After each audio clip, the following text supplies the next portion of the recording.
This episode is brought to you by Tabletop Dominion, purveyors of handmade dice and artisan gaming accessories. Why not head over to tabletopdominion.com and use the code BILLOW to enjoy 10% off your order? Who knows, maybe you will find your very own blue dice of power.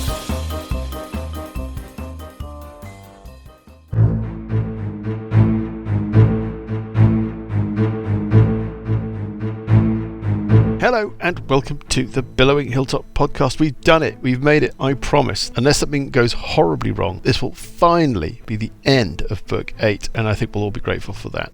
As always, we'd love to hear from you. If you're very old, you can email us. If you're less old, you can find us on Facebook. If you're younger still, you can find us on Twix or on Blue Sky or on Threads.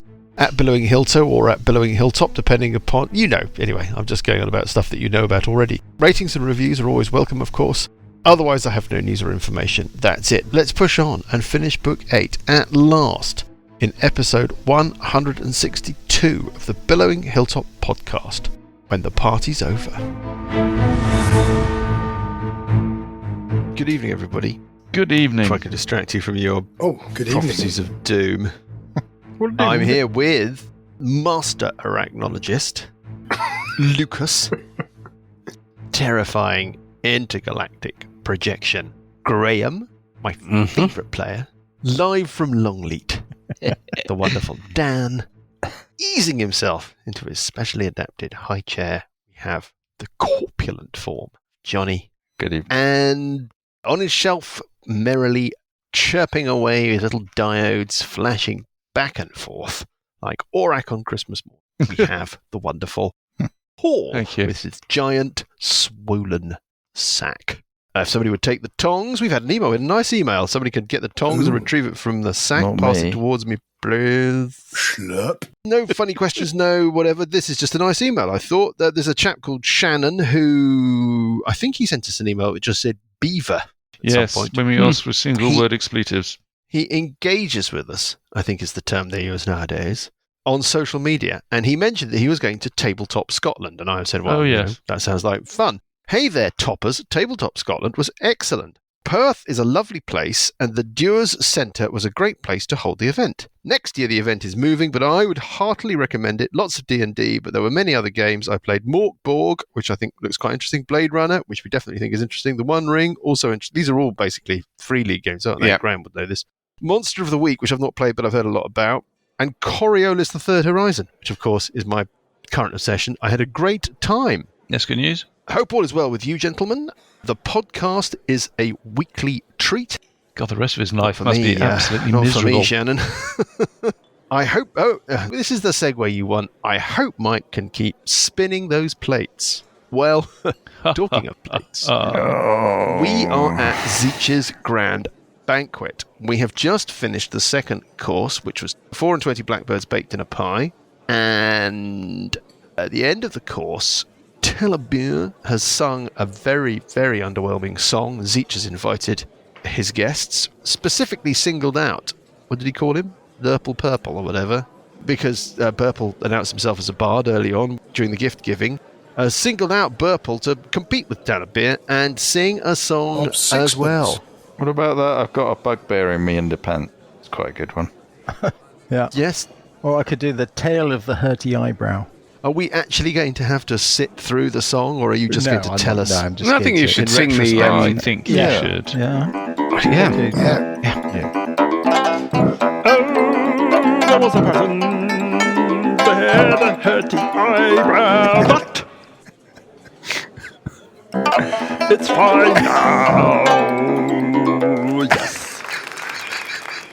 Zeech looks at you at the end of your song, Burple. What an interesting melody.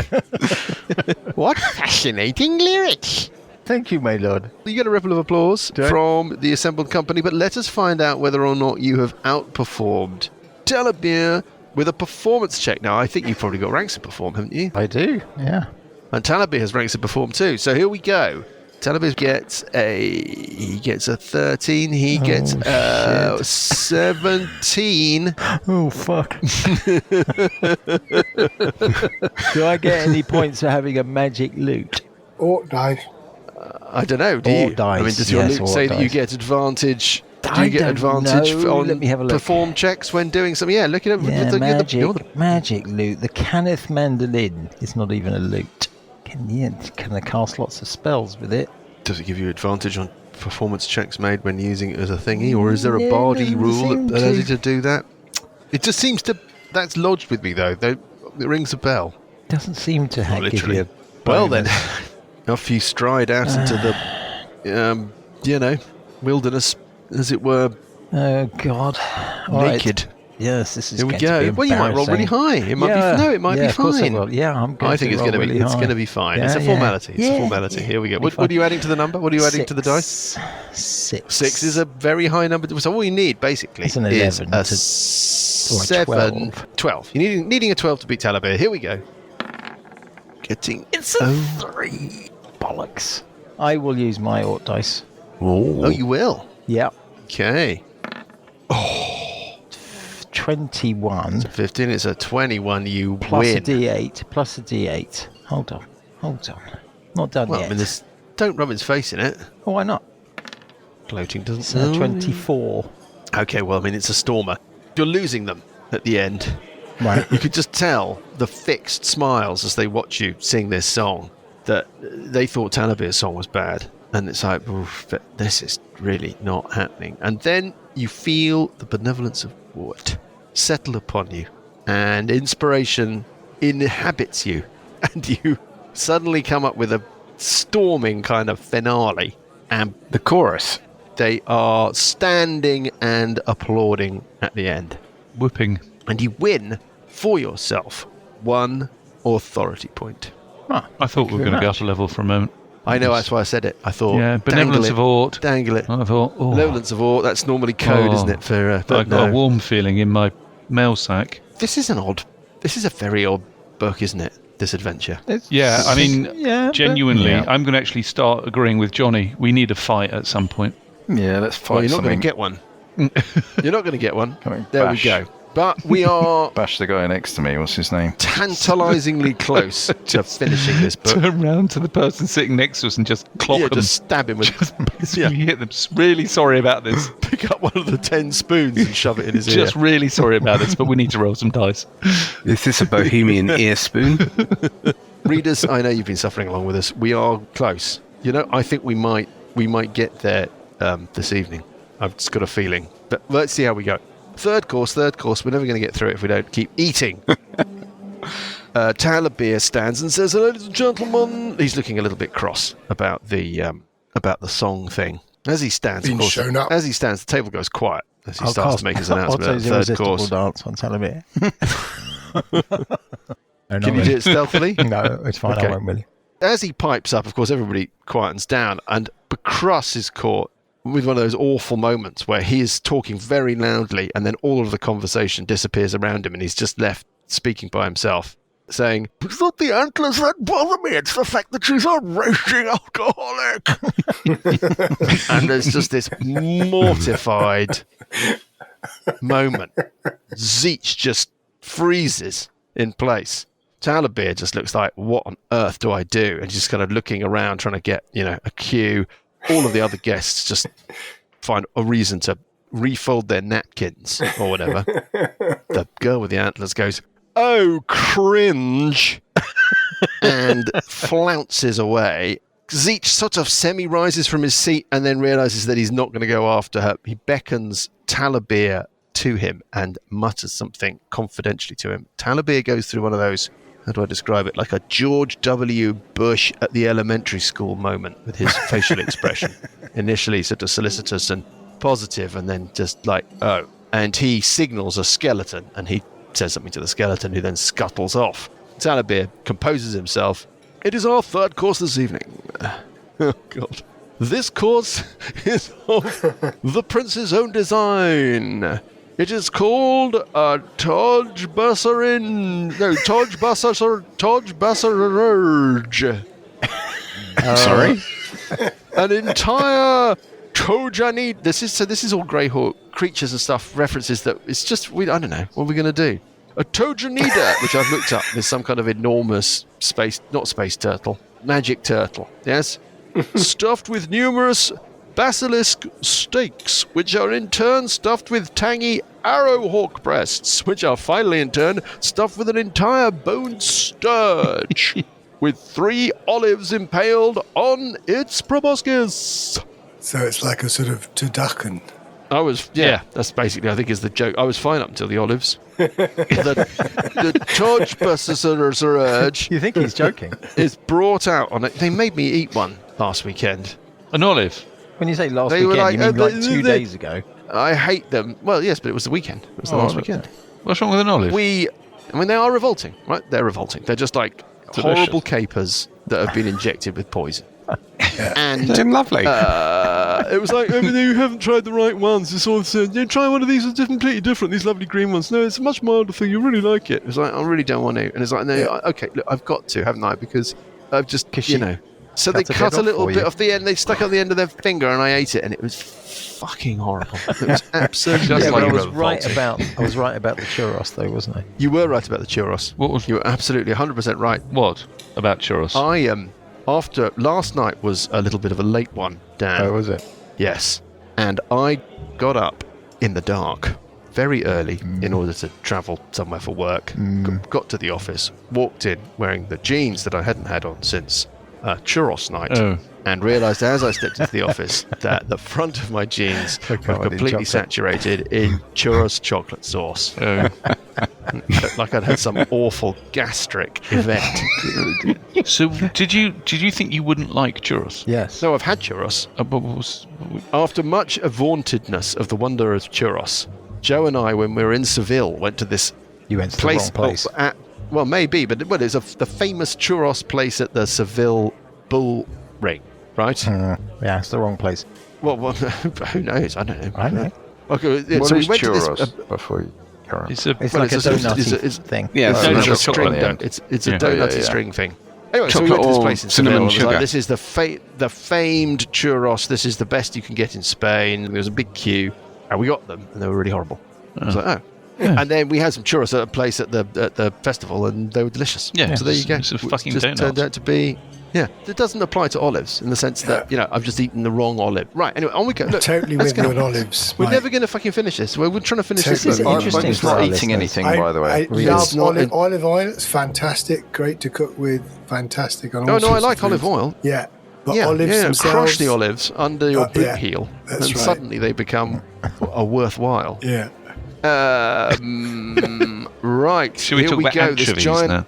This giant platter is slung between 2 manticores. There's a great Tojanida shell, halved and filled with a descending mass of meat. Great. You can just tell. While they're serving it, I will chat to the soldier guy next to me. Killraven yes. is called. Right. What was his voice again? I've forgotten it from last week. He's poor. Hello. Plummy, wasn't he? Hello, yes. What can I do for you? You sound different. Oh, yes, I do. I sound a bit like the Crustle or something. Yeah, really, I'm going to be like this. Hello. Okay, yes. Okay, pip, pap, super, toodle doop. Hello, yes, you're a bard then, obviously. I see, you can sing and stuff. Can you do anything else useful? Can you do anything useful? Have you done anything useful with your life? Anything at all? Yes. I slept with your mother. I beg your pardon. What, have you done anything useful with your life? I'm about to.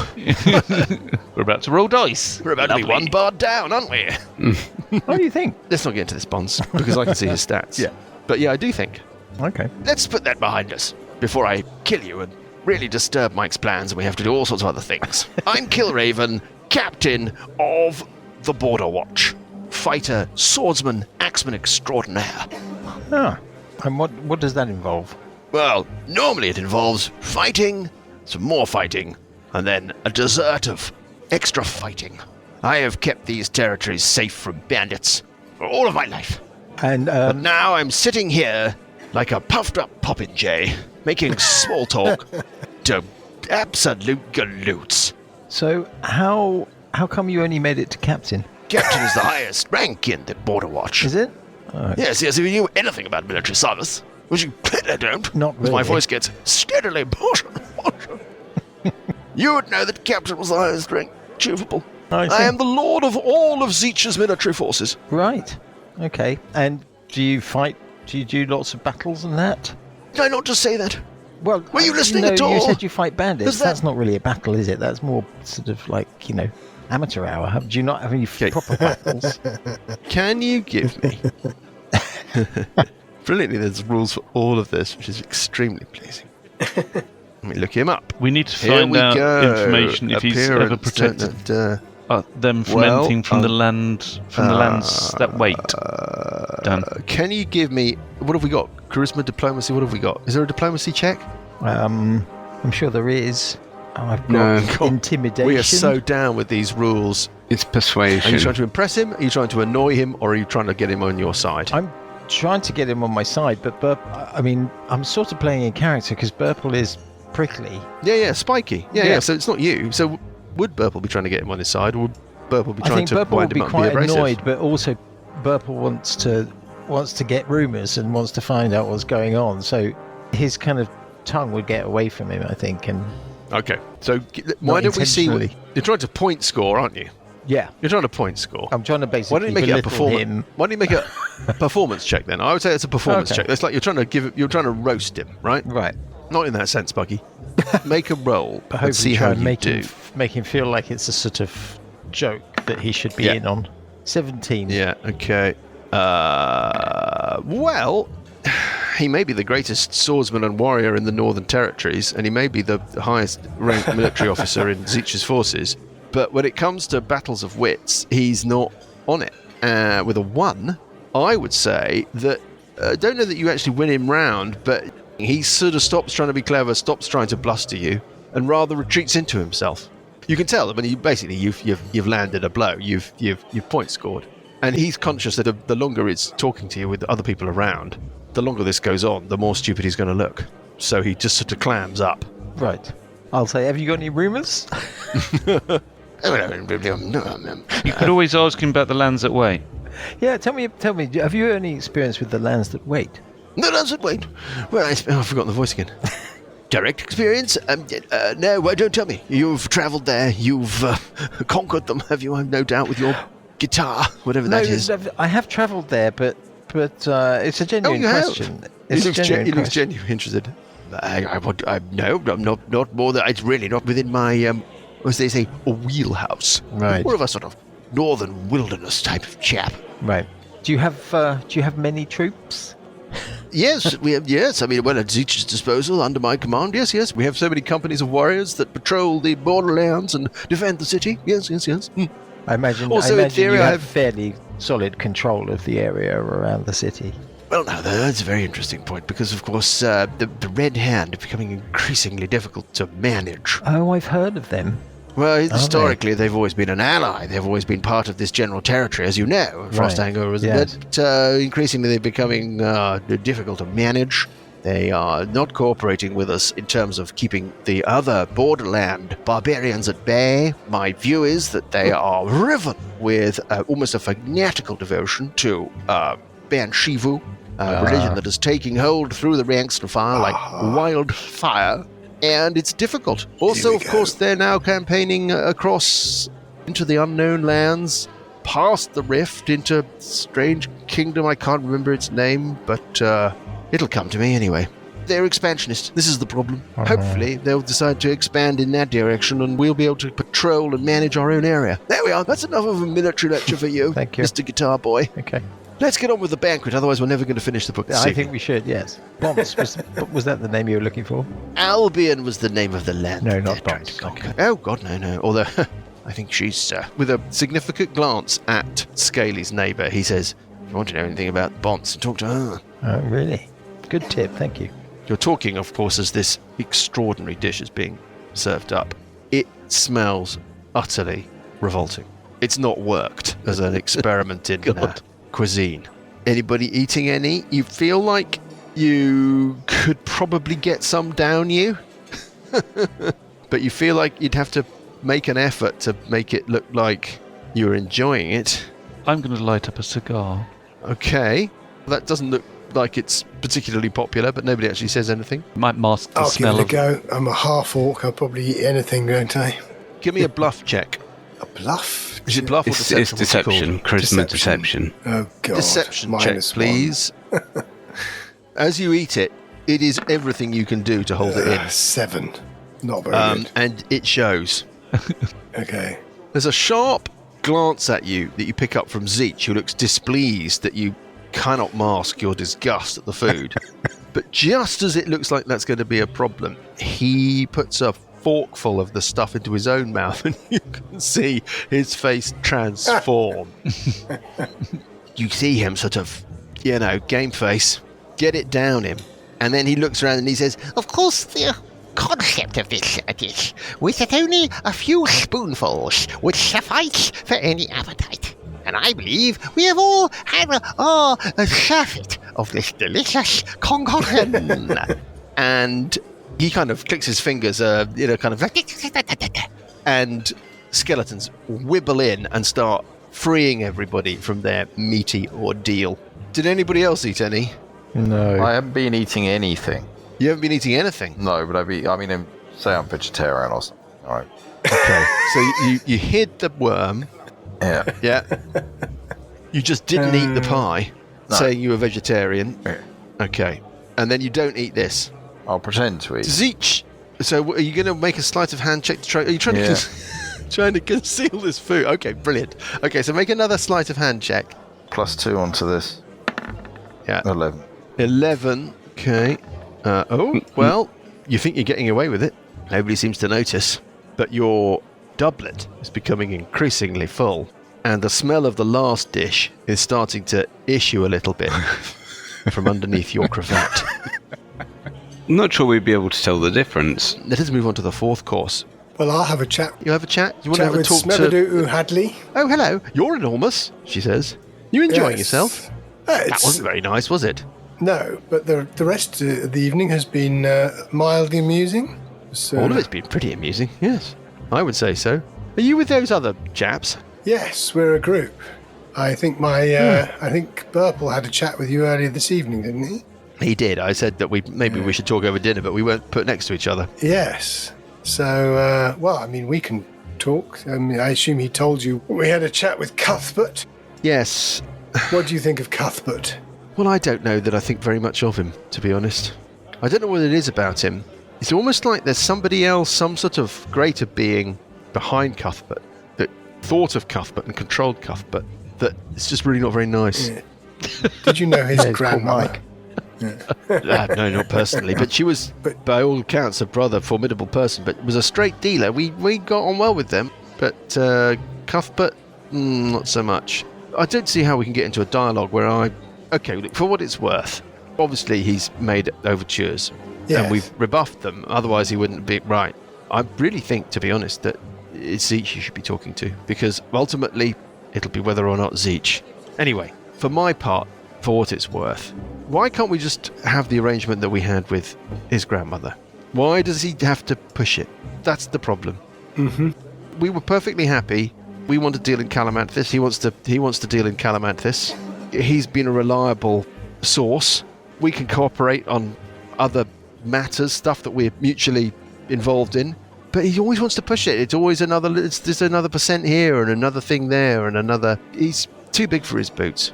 Yeah, we had that.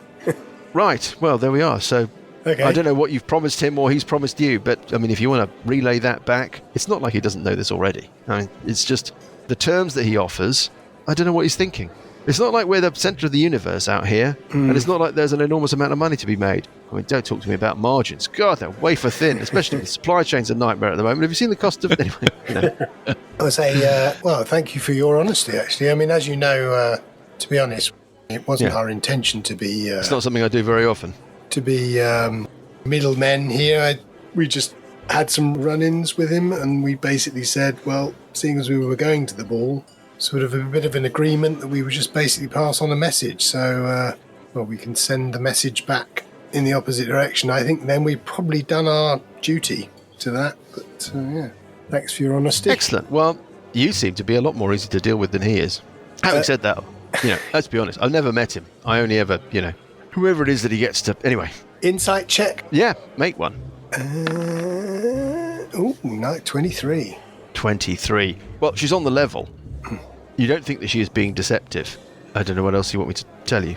No, I say, but her body language is in alignment with her actual language.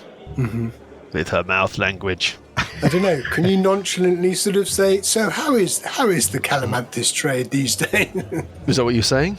Yeah, why not? Well, this is the issue, is we used to source from Evenstar, who used to source from the monastery and the monks. Yes. Now, the terms that were being offered by Cuthbert, we're trying to work out our own... I see where you're going with this, she says. She looks at you with sort of sudden realisation. Sort of twigs. We're trying to organise our own supply. Ah. And she kind of pulls her chair up a little bit closer to you. And she says, so, the monastery, tell me about it. We'll leave that conversation hanging. Yeah. Scaly, a skeletal attendant, leans over from behind you and places a visiting card, like a Victorian visiting card, on the tablecloth beside you. It's embossed, posh. On the side that you're looking at, it just says Lashonna Mistwall Manor. I will take my cigar. I shall place it in my silvered ashtray, which is attached to my tail. People may find the cigar slightly noisome, but the old tail tip ashtray is regarded as a bit of a novelty. People are like... And then I will pick up the card and look at the other side. It just says, how lovely to see you again, in elegant handwritten script. Oh, okay. Let's go on to the next course. Mm-hmm. Huge covered tureens are brought out. Within shudders a strange purple jelly. Talabir stands up behind Zeech's chair. The purple worm is a notorious menace in certain areas of the world. That propensity for eating everything that moves is known to adventurers far and wide. The tribesmen of old learned of a way of cooking the poisonous tail sections of the purple worm so that the poison is neutralized. But the recipe has to be precise in its preparation. Bowls of shuddering purple glop are placed before each of you. Are any of Prince Zeech's guests brave enough to taste the dish before the prince puts his health at risk for deliciousness? I do. Ooh, maybe. Nobody is volunteering from the general guestness. Yes, I have. I do. I have a monkish thing. I have an offense. I have a resistance. Paladinist thing. You both do. Yeah. So you're both going for it. Yeah. When it says R? Is that resistant rather than immune? I'm immune to disease and poison. I'm R to poison, which is not Resistance, I think. Which is resistance. Yeah. Which what does that? Which means you make any saving throw at advantage. Okay. Yeah. That's going to work for me, isn't it? Well, that's an interesting judgment there, Paul. What do you want to do? Yeah, I'm going to go for it. Go for it. Okay. You start eating the purple goop. It's perfectly delicious and it's perfectly safe. Excellent. It's served with iced croche, a strong local spirit made from blackberries and exotic spices. Nice. Are you Yum. having the shot of croche that's served Absolutely. with the purple glop? Yes. Go on then. Can you give me a Constitution save, DC 12, please? 26, apparently. I think I used my luck. 7 is not a very big number. No, it was a 10 in total. 12. 12, okay. Okay. Yeah. You shake off the strong alcoholic effect, and the stuff is delicious, but you just feel that you really kind of have to, that sort of hold it together thing. Yeah. You have to exercise self-control to stop yourself from sort of choking or coughing as the stuff goes down. Yeah, And then you the feel shudder the of- burn. Yeah, you feel the burn and you feel the immediate warm glow and the slight feeling of lightheadedness, but you're both fine. Feel the burn. I say out loud, delicious. Killraven, Burple's neighbour, has been sitting there, Burple, in silence ever since your exchange, looking resentful. And he looks up, just during a kind of lull in conversation around the table. He says, "Did I ever tell you about how I dispatched many dozen Rayhu marauding orcs on behalf of His Majesty the Prince, No, do tell me the story. single-handed with just my trusty axe? Tell me more. I'm just reminding people of my work." But Cross goes, "It's just a few dozen. That's no use. I myself have dispatched many hundred marauding nasties using my giant prong. Does anybody else want to join in the impromptu bragging contest? Zeech's eyes are sparkling. He loves this kind of stuff, this kind of one-upmanship. Anybody want to join in? Oh, sure, Crosses why ahead not? so far. Yeah. You're going to make an intimidate check in order to support your boast. Oh, okay. Yeah. Not persuasion check. I'll Not let you in- use persuasion. Yeah, That's intimidate's good nothing. for me. Oh, two. I'm going to use Do you my luck to remember roll it the again. time where I Yeah. dispatched, what were those two guys? 22. Two frog. 22, okay, yeah. Yep. What were they called? Okay. I Right. brushed them aside with my brush. Ugh, pathetic. 14. 14, okay, well at the moment that- we've got Sessions leading, Passable, but not Burple. great. Ooh, 23. And what was your story, Burple? My story was when we were in the arena and I dispatched two. I can't even remember what they were. The Slard things? You talking about? Slard, yes, two Slard with minimal effort. Didn't even break a sweat. Well, it's an impressive story, but you rolled a really big number. You're certainly ahead of everybody else. Anybody else want to have a go? Yeah, why not?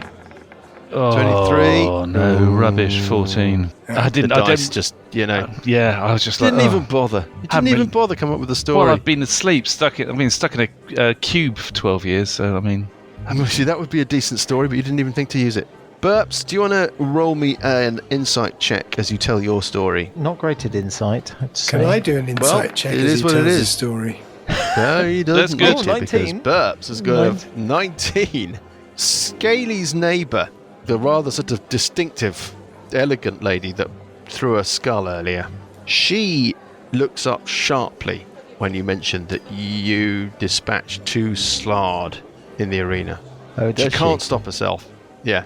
She just looks up, like, really sharply. It's like, and then she tries to sort of mask her reaction by making it look as if she was, I don't know, she'd been distracted by a noise or something, but you've got 19 there. So you could tell, you can read it behind her eyes, that something landed there when you mentioned that story with her. And you win the bragging contest. Marvellous. Burps. Nobody else beat you. Zeech says, well, I think that Lurple Purple here. Sorry, I got the voice wrong. I get too many fucking voices.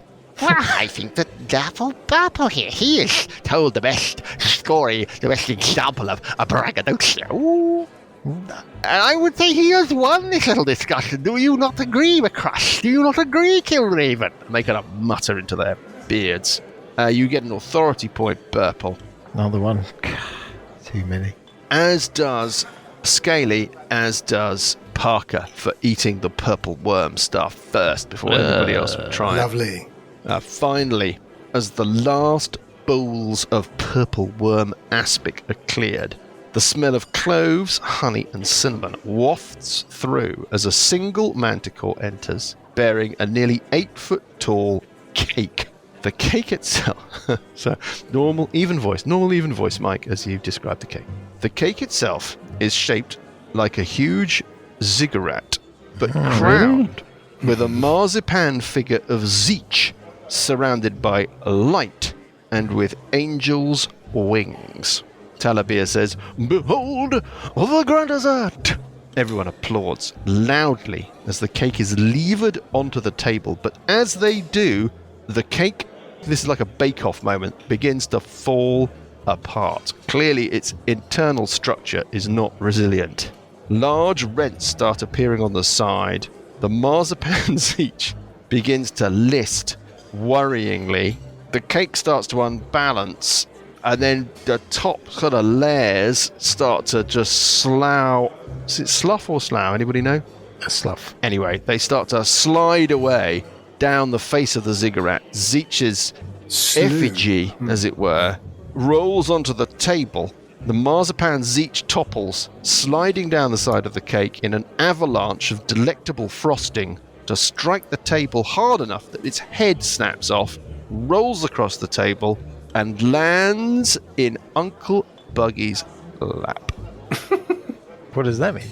People try their best, but they cannot stop themselves giggling, stifling a chuckle. Zeech looks absolutely mortified. Just before he orders for the execution of his entire cooking staff. Talabir steps in to save the day, and he just sort of makes light of it and says, "This cake is not made of stone and iron, and therefore it is not of such great structure, but I shall eat it if no one else will. I shall eat my fill." And he kind of grabs a spoon and he starts eating the cake. And Zeech seems a little bit mollified. The guests disguise their laughter at the incident with a sort of amusement at Talabir's behaviour, and it rather lightens the atmosphere. Talabir's very good at this kind of stuff, obviously. And that is the end of the banquet. Marvellous. Lovely. At the conclusion of the feast, Talabir announces the dance of the dead, and you are whisked into a ballroom that adjoins the dining chamber, where a rather macabre skeletal dance takes place with all of these animated undead dancers. The tables are cleared. You hear the sound of dishes being stacked. Talabir comes up to you, Burple. He says, "You have demonstrated your virtuosity with music. Perhaps you would provide the music for the dance." Burple, yeah. Do you not have music prepared? We do, but Prince Zeech would be most impressed if one of his guests was to provide the entertainment. Okay. Authority points, definitely. Well, I've got lots of authority points already, but yeah, I don't know what they do. And the dance continues. Yeah. You provide some 10 would be twanging good. on your mandolin. Yeah. Mike, Zeech. sorry, just Yes. and as an aside, but as I assume that everybody gets up to move towards the music room, They do. You are free to mingle with anybody you choose. as we're sort of parting, I say to Smebadu Hadley something along the lines of, She says, have "Not you got bad, a- not have you got bad. a card?" Closer." She looks Where at you can we like contact blankly and you? goes, Where can we "Oh, contact you?" no. Just leave a word for me in pretty much any tavern in town and it'll get to me." Okay. Will Okay. do. Will you contact Cuthbert? Do we need to be involved? I've chatted to your green friend here. Okay. I've made my opinion clear. If Cuthbert is using you as a go-between, then you've done the go, now do the between. I want to track down that woman who reacted to the Slard comment. Yes, she's called Emissary Eswi Saloop from the 39 Steps. I'll just sidle up watching the dance. Well, I'm singing, I Yeah, suppose. well, so I she's can't just really... she's idly watching the. No, she's idly watching. You can't really. Ring, ding. No, start singing a question. Okay, well, let's see how well you do. In one of the instrumental bits, I will sort of whisper to her, say, those Slard didn't die. What do you mean? Well, it was a tournament, you see, and a bit of trickery, and neither of them died. Okay. Right, I'm not sure what you. No, it's fine. I just you seem to have a sort of slight reaction to that. I just wanted quite to reassure. the wrong impression. Oh, I assure you. No, okay. no. I just. Well, I thought your tale was very impressive. Thank you, and I'll just leave it at that. And Give me an insight check. Just gonna roll. Ding here. She's got really good. She rolls a 3. Give me an insight 9. check. You can't tell if she's very good at masking her real opinion or whether or not she's on the level. Right. Zeech is clearly deeply unhappy. Is he? His banquet has not gone as he would like it to go. His cake has collapsed. The special dish that he developed with his cooks turned out to be utterly inedible. He didn't win all of the competitions. He didn't win all of the competitions. He was mildly distracted and sort of entertained by a couple of things that took place, but basically it's not been great. Bearing in mind this is his 20-year anniversary super gala. It's been under-attended because people basically avoided it, especially ambassadorial guests from elsewhere. Turned out the only ambassadors that turned up, apart from Emissary Eswi Saloop and Toril the No, weren't ambassadors at all, but were Uncle Buggy pretending to be an ambassador, who spent the entire evening sticking the feast down the inside of his doublet. He watches the dance from a throne set up in the ballroom. For you'd have thought the exact bare minimum amount of time for him to watch it that's not rude for him to leave. And then at a certain point you see him get up and, attended by a couple of flunkies, he doesn't even say goodbye to anybody, he just whisks himself off to wherever it is that he hangs. But the dance continues. His departure obviously lightens the atmosphere a little bit. People are a little bit awkward about the fact that he's obviously not enjoyed himself, but at least he's gone. They can, have a drink and have a bit of a dance about. And Burple, it's not all going to be you, so some of the dancing and the music's going to be quite good. I beg your pardon. Can I go and find Lashana? She finds you, Scaly. Okay. You hear a voice behind you. Hello. Well, hello. I never thought I'd see you again. Been a while, I gather. But I've forgotten you. Only a few days for me, really. Oh, really? You know you told me that thing you told me not to do? About below the... We rather guessed that had what happened. Rabadabadass. Of the Rubber-Dubber-Dub. Oh, you know him? Of course I know him. Had to happen eventually. Yep. Rabadabadass went after you when you didn't return, when we didn't hear from you, and he found nothing. There's a creature down there, but I thought we warned you about that. You did. But he couldn't find you, and he returned, and then I have much to tell you. Well, she looks around and she says, "You're friends. Yes. Your friends and I share a common interest, as do you, Yes. Mr. O'Toole. But this is not the place to discuss it. No. Why don't we leave this place Oh, I thought and you'd head never back ask. to my manor? And perhaps I can offer you and your friends a nightcap, and we can discuss our mutual interests. How does that sound?" Back to yours. Sounds fabulous. She, with a kind of significant look, drifts away. Are you following? Are you Yes. organising yourselves? I'm looking around at all the guys, giving them the She universal... knows where she's going, so you can follow her. Yeah. She just ghosts her way through the palace, ghosts her way out onto the mezzanine in the central courtyard, down the ceremonial steps.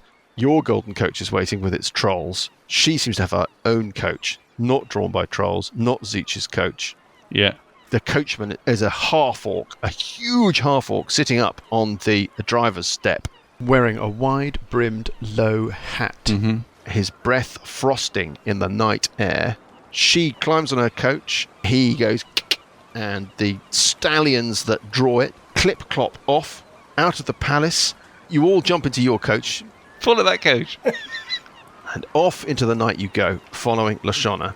Your trolls struggle to keep up as you follow her. It's a very short journey. Down Zeech's Reach, a couple of switchbacks through the streets on the Royal Island. Her manor is only a couple of blocks away. Through the gateway that you've hitherto been barred from entering, with the watchman sitting with his little fire in his sentry's box, and into a courtyard that sits between the wings of the manor. A luxurious garden of fountains and topiaries. Her coachman alights. He's clearly a sort of multi-factotum of a servant. He opens the great doors. He takes her cloak.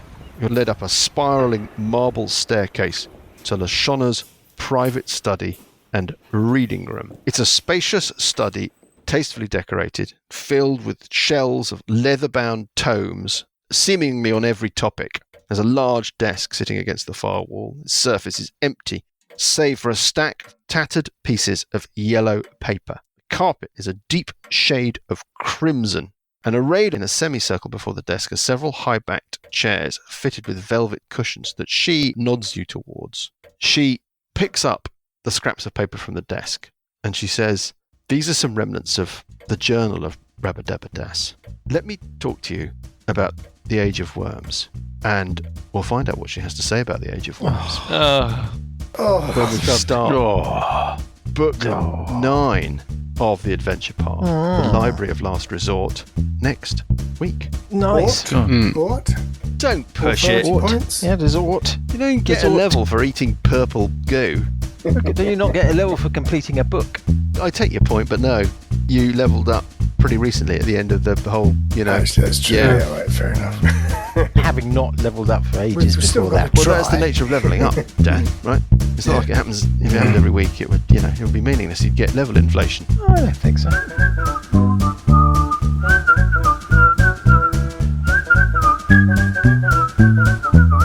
The Billowing Hilltop podcast is a Billowing Hilltop production. Dungeons & Dragons is a trademark of Wizards of the Coast. The Prince of Red Hand and Age of Worms are copyright Paizo.